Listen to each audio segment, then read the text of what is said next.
বিচারের আগ পর্যন্ত আওয়ামী লীগের রাজনৈতিক কার্যক্রম নিষিদ্ধ করায় সরকারকে সাধুবাদ জানিয়েছে বিএনপি। রোববার এক বিবৃতিতে দলটির মহাসচিব মির্জা ফখরুল ইসলাম আলমগীর বলেছেন, তার দল আনন্দিত। রাজধানীতে বিভিন্ন অনুষ্ঠানেও সরকারি এই সিদ্ধান্তের প্রতি সমর্থন জানিয়েছেন বিএনপি নেতারা। শনিবার রাতে উপদেষ্টা পরিষদের জরুরি বৈঠক শেষে সংবাদ সম্মেলনে আওয়ামী লীগের রাজনৈতিক কার্যক্রম নিষিদ্ধের ঘোষণা দেন আইন উপদেষ্টা আসিফ নজরুল। আওয়ামী লীগের যাবতীয় কার্যক্রম নিষিদ্ধ করার সিদ্ধান্ত গ্রহণ করা হয়েছে। রোববার বিকেলে গণমাধ্যমে পাঠানো এক বিবৃতিতে এ নিয়ে বিএনপির অবস্থান তুলে ধরেন দলটির মহাসচিব মির্জা ফখরুল ইসলাম আলমগীর। জানান, সরকারের এমন সিদ্ধান্তে বিএনপি আনন্দিত। দলটি সরকারকে সাধুবাদ জানাচ্ছে। এদিকে দিনভর নানা অনুষ্ঠানে অংশ নিয়ে এ বিষয়ে কথা বলেন বিএনপির সিনিয়র নেতারা। আওয়ামী লীগের বিচার প্রক্রিয়া শুরু করতে সরকারের এমন সিদ্ধান্তকে সমর্থন জানান তারা। কালকে একটা ঐতিহাসিক ঘটনা বাংলাদেশের জাতীয় জীবন হয়েছে।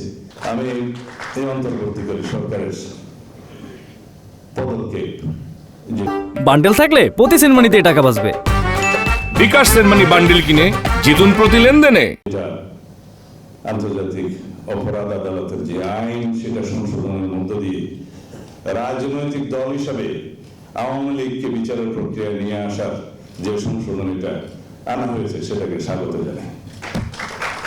আরেকটি অনুষ্ঠানে একই ইস্যুতে কথা বলেন বিএনপির সিনিয়র যুগ্ম মহাসচিব রুহুল কবির রিজভী।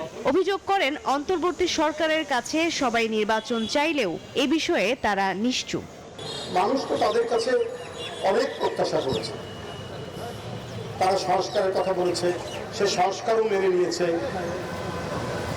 যে একটা নির্দিষ্ট সময়ের মধ্যে আমরা করে নির্বাচন দিই। বিএনপির পক্ষ থেকে বলা হয়েছে, আরো অনেকে বলেছে, সরকার এই ব্যাপারে নিরুত্তর, নিশ্চুপ।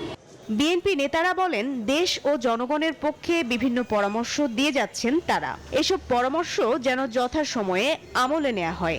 সরকার ও দেশ পরিচালনায় সরকারকে সহযোগিতা করার কথাও বলেন তারা। মারুফা রহমান, নিউজ 24, ঢাকা।